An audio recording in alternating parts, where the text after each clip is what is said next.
ছোট্ট একটা কথা বলি, হ্যাঁ, ছোট্ট একটা কথা বলি, সেটা হচ্ছে আমাদের দলের বর্তমান যেসব কালপিটগুলো রয়েছে তারা প্রথম থেকেই সেই 4 তারিখ থেকে দেখছি দলের নামে বদনাম করেই যাচ্ছে।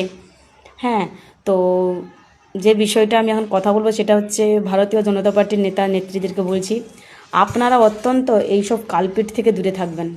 দয়া করে আপনাদের দরজাটা বন্ধ রাখুন। এরা আমাদের দলের খেয়েছে পড়েছে, আমাদের দলের টাকায় ফুটানি মেরেছে, বাবুয়ানির চাল দেখিয়েছে। আজ দেখুন আমাদের দলটা যেই হেরে গেছে, অমনি দলের সম্পর্কে এত কথা বলা শুরু করে দিয়েছে। একটু আপনারা ভেবে দেখবেন, ওদেরকে দলে নিলে আবার পরে আপনারা পস্তাবেন না তো? আমার একটাই প্রশ্ন, আপনাদের যদি এত সমস্যা ছিল দল নিয়ে, দল যখন ক্ষমতায় ছিল তখন কেন বলেননি বলুন তো?